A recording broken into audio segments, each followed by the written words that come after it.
Well, we are in the endgame now. Yo, dudes, the Empire's pretty chill. Maybe you could, join it or something.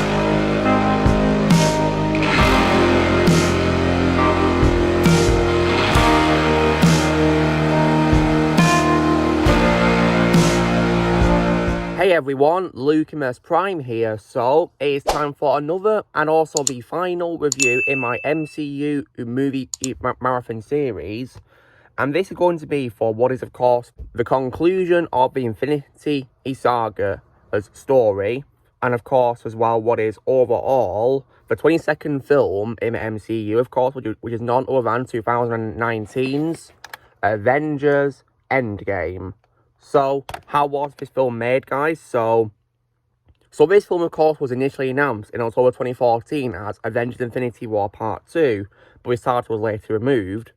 And the Russo brothers joined as directors in April 2015, with Christopher Marcus and Stephen McFeely signing on to write the script a month later. And the film serves as a conclusion of the story of the MCU up to that point, and it ends the story arcs for many of the characters.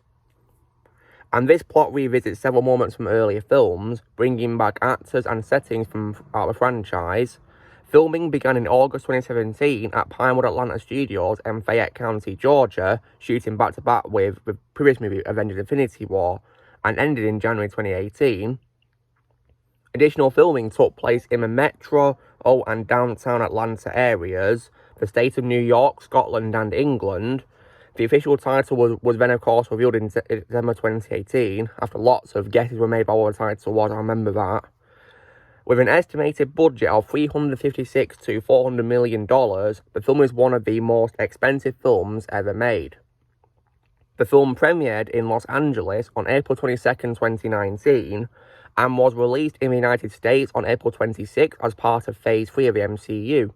The film received praise for its direction, acting, musical score, action sequences, visual effects, and emotional weight, with critics lauding its culmination of a 22-film story. The film grossed $2.799 billion worldwide, surpassing Infinity War's entire theatrical run in just 11 days, and breaking numerous box office records, including becoming the highest-grossing film of all time from July 2019 until, of course, March 2021, when the previous record holder, Avatar, got re-released. It even received a nomination for Best Visual Effects at the 92nd Academy Awards, among numerous other accolades. When it comes to my reaction to this film, guys, so now, after I absolutely adored Infinity War, I was beyond hyped for this movie, and I, of course, went to see it as soon as it came out in the UK for me. On a Saturday afternoon, I saw it with my friend from school, and I gotta say as well, but when we both saw it as well, there was also not a single empty seat in sight at the cinema. The whole thing was full, and you know what, I can definitely see why. And when I saw this movie, I absolutely adored it. And this is also as well my all-time favourite MCU movie, always will be, and I've watched it so many times, and even from last night's rewatch of a movie, I still adore the film the same way to this day, and will always be my favourite MCU movie. So, what is this film about? So, in the film, the surviving members of the Avengers and their allies attempt to reverse Thanos' actions in Infinity War. So, now what I think is great about this film, so first of all, the film once again has a really great cast of actors, many of which, of course, have come back from the previous movies in the Infinity Saga. And so, Robert Downey Jr. is also, once again, amazing, returning as Iron Man, as always. You know, perfect casting for a role, and I definitely think he shined a lot in this movie and gave a really amazing performance as a character. And this, of course, was sadly, of course, his final time playing him.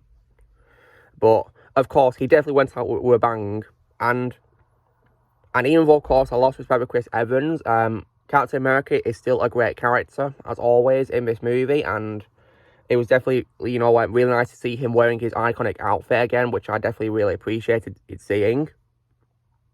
And also, as well, Chris Hemsworth is also once again great, as always, as Thor, and will always be my favourite role of his.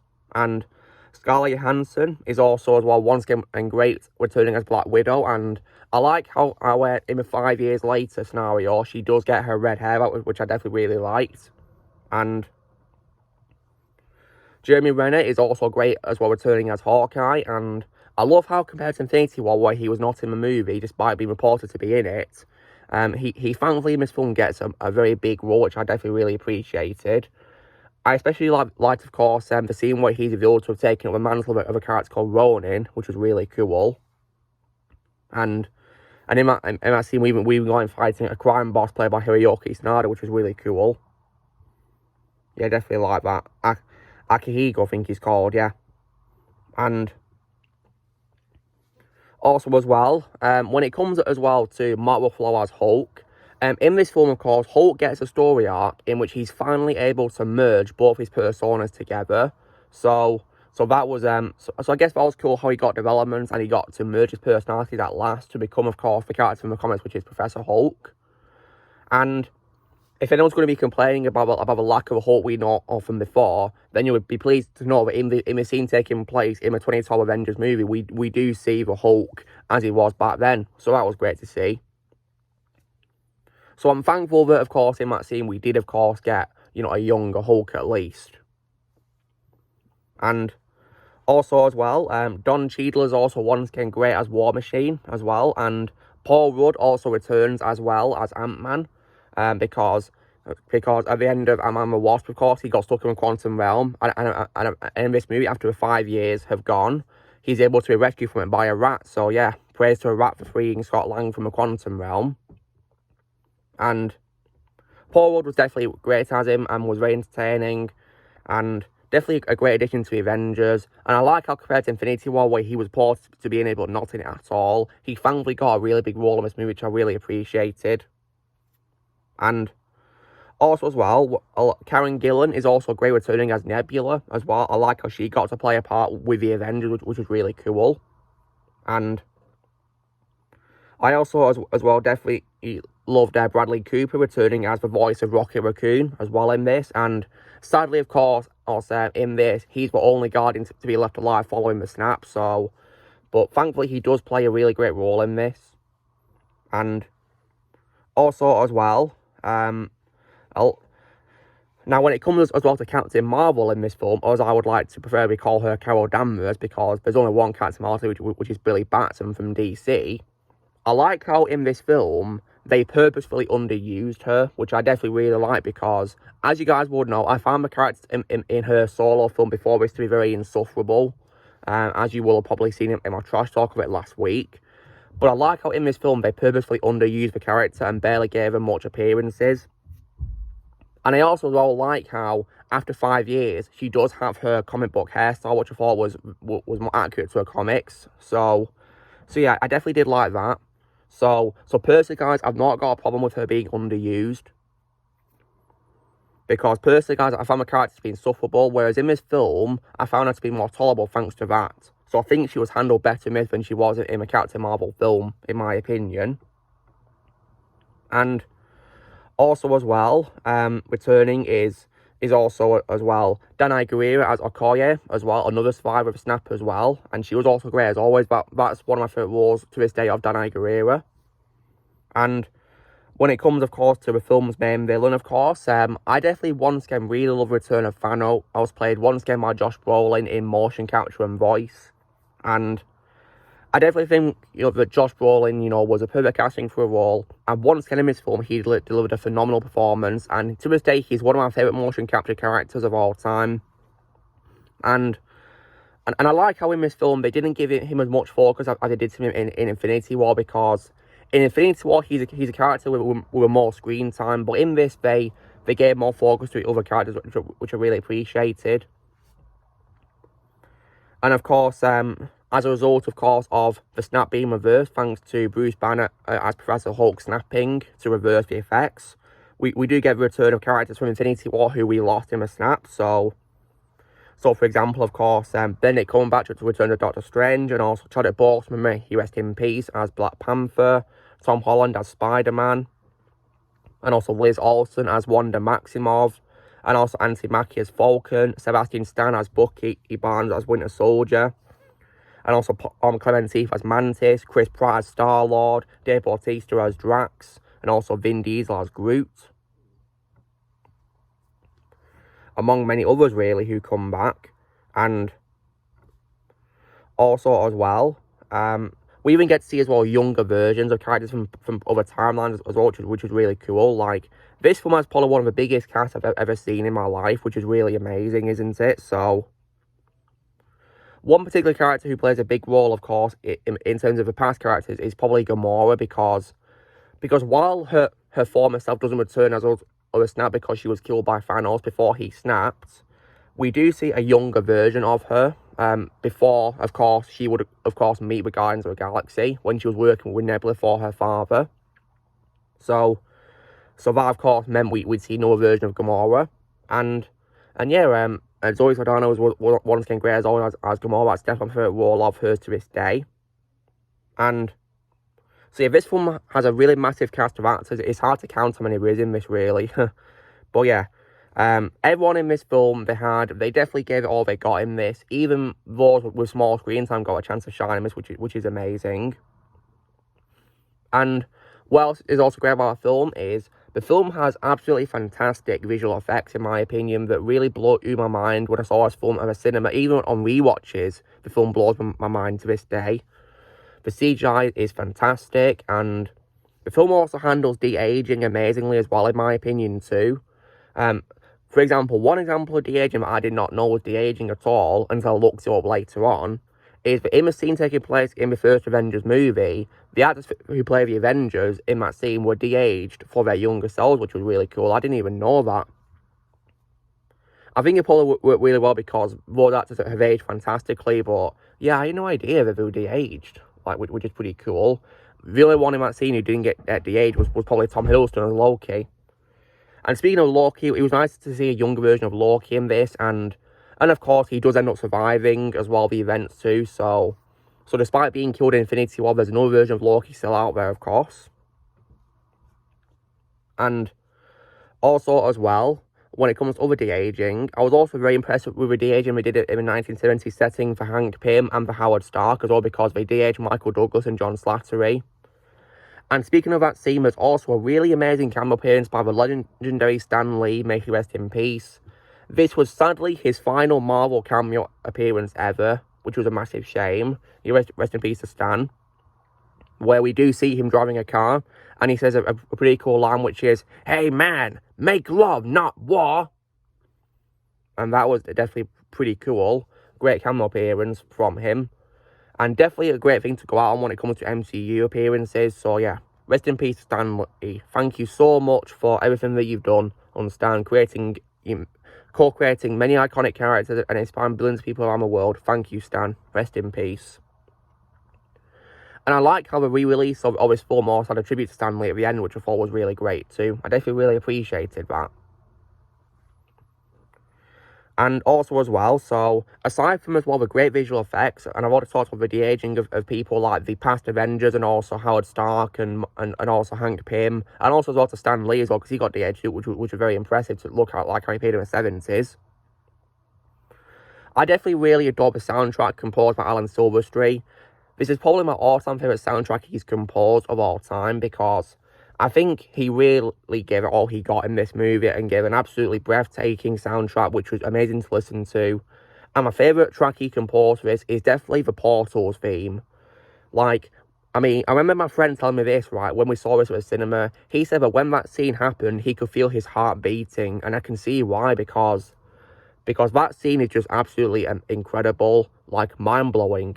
Like, 11 years of the MCU was definitely worth it for that scene, absolutely. I definitely really love that.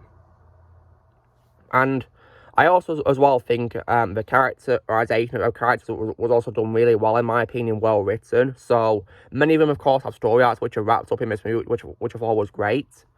Now, when it comes, of course, to Thor in this film, guys, he unfortunately gets really depressed following, of course, the revelation that Thanos has destroyed the stones, because he blames himself for not being able to kill Thanos when he had a chance to. So he instead leaves and he rebuilds Asgard on Earth. And with all the Asgardians who left behind following the snap, of course. And those who survived, for example, are people like Valkyrie and also Korg and Meek. And of course, Thor ends up gaining lots of weight too from eating lots of junk food and drinking lots of beer. And I can understand why he would end up like that, because he's depressed. And one thing, of course, in depression is comfort eating. That's like a common feature of depression usually. So I can definitely see why that would happen to Thor. And I actually felt very sorry for him. And I can relate too, because in my life, guys, I've been depressed too. And I used to comfort eat a lot as well. So I can definitely understand how Thor was feeling, really. So yeah, I felt really sorry for Thor in this movie. For what it's worth, but he was funny in the movie though, at least. So that was very nice. And yeah, Chris Hemsworth definitely really pulled off a comedy. He really did. He did a great job with it. And so yeah, this film is just absolutely phenomenal, guys, and always will be my favourite MCU movie. It's a really big shame that it's no longer the highest grossing film of all time, because it definitely deserves to correct Avatar, because yeah, for those who don't know, Avatar is an example of a film I hate that people like, so yeah. So yeah, in my opinion, this film is just absolutely incredible, and always will be my favourite MCU movie of all time. And when it comes to my favourite scene in the entire MCU, I mean, aside from, of course, the portal scene, which I just talked about, it's definitely, in my opinion, the final battle between Thanos' forces and the Avengers teamed up with every other hero left who've been restored. Like, that was probably an epic final battle right there. One of the greatest final battles I've ever seen in my life. Especially as well how it features the Avengers theme as they're charging, which was definitely really amazing. I definitely really love that. Like, concluding the story well, they knocked out a part of this movie, we really did. And we even get as well emotional scenes in this film too, guys. So when Thor goes back to 2013 Asgard with Rocket to get a reality stone from Jane Foster, he does get a scene interacting with his mother, and that was definitely, in my opinion, an emotional scene, because he was able to speak to her, and she was able to motivate him to keep going, really. And he also discovers that he's still worthy to wield Mjolnir as well, which was great too. And speaking of Mjolnir, I definitely really love a scene where Cap gets to wield Mjolnir. That's something that I know a lot of fans, including myself, really wanted to happen, and we finally got it. And Thor says he knew it, that he was worthy. Of course, calling back to Age of Ultron, when, of course, Cap, slightly moved Mjolnir when he tried to lift it. So that was definitely really cool how he got to wield Mjolnir in this and fight Thanos with it. And when it comes to Thanos as well, in this film, despite not having the stones on him, he is also more powerful than he was in Infinity War, because when he wore each of the stones, they made him weaker. Whereas in this, because he's not got stones, he's a tank. And he's absolutely brutal. So, yeah, in this film, Thanos was definitely, really powerful in this. And proved to be an absolutely phenomenal villain. And when it comes to his defeat as well, I think Thanos' defeat is also, in my opinion, one of the greatest defeats I've ever seen for a villain in cinematic history. Because he thinks he's got the stones, and he wants to wipe out everyone this time, because he thought the other half of who were left behind would thrive, but they want to reverse what he's done, so he wants to kill everyone, of course. He tries to snap, but realises he can't, because the stones are not on the gauntlet. Because Tony, of course, tried to get them off him, and he was able to transfer the stones to his suit, and then, of course, they go onto his hand, and then Thanos' last line, of course, is, "I am inevitable." And he tried to snap, but he couldn't. But then Tony, however, has the stones on him, and then he says the line that kicked off the whole franchise, which is, "And I am Iron Man." And then he snaps too. And that causes all of Thanos' forces and Thanos himself to then disappear. And I love how Thanos, accepted his defeat. He didn't try and fight it. He just sat down and watched as all his forces disappeared, and then he disappeared too. So definitely, in my opinion, a great villain defeat right there, how Thanos accepted his defeat like that. Then we fortunately get a very sad scene where Tony, of course, ends up succumbing to the effects of the storms. And that was definitely a very sad scene. And if anyone's going to be asking, couldn't Doctor Strange use a time stone to reverse what he'd done? Unfortunately not, because the effect of the stones on you is permanent, so Tony unfortunately would not get better from the injury, sadly. And that scene was really emotional, and when I first saw the scene, I was very sad, I was crying, it was definitely very emotional, and even on rewatches, it's really sad too. And I think as well that Tony's funeral afterwards is also well a very sad scene too as well. Even as well alongside Tony recording a hologram message for his daughter Morgan, you know, saying goodbye to her, which was very sad. And also and of course at the end of the film we even as well get, of course, Steve Rogers as an old man giving his shield to Falcon. So I'm also setting up him becoming Captain America like in the comics. But as far as I'm concerned as well, guys, that to me is the end of the MCU right there, because they didn't do any sequel baiting whatsoever for the main characters at all, because this saga, guys, was meant to be about the Avengers themselves. And in my opinion, it gave them all endings, you know, because Tony sacrificed himself, of course, and Steve Rogers returned the stones back to the original timelines alongside Mjolnir, and he got to reunite with Peggy and live with her for the rest of his life. And Thor also rejoined the Guardians of the Galaxy for future adventures, which is very nice for him. And Hawkeye got to return to his family, and also Bruce Banner as Professor Hulk, of course, is now a scientist, of course, and he can now control his Hulk persona. And when it comes to Black Widow as well, she also as well, of course, sacrificed herself in the time heist, guys, to get the Soul Stone. That was also a very emotional scene too, I might say. Very sad to see her go. But I will say, boys, that she definitely, you know, was very noble to consider sacrificing herself, because when you think about it, if Clint sacrificed himself, he wouldn't be able to see his family, would he? So, yeah. So, I could definitely see why she sacrificed herself. So, but it's very sad to see her go. Same with Tony as well. And all in all, though, guys, as far as I'm concerned, Avengers Endgame will always be my favourite MCU movie. And as far as I'm concerned, it's the end of the MCU. And I think as well, it can also be considered the end, because unlike other MCU films which have end credit scenes, this one does not. The only thing it has at the end is the sound of Tony using his hammer when making his first suit in the first Iron Man movie, which is definitely a nice bookend to a franchise. Because when you think about it, this saga was all about Tony and the rest of the Avengers. So, yeah, as I'm concerned, that's closure. So, yeah, I like to pretend it's where it ended, because I feel that since this film, the MCU really has gone downhill.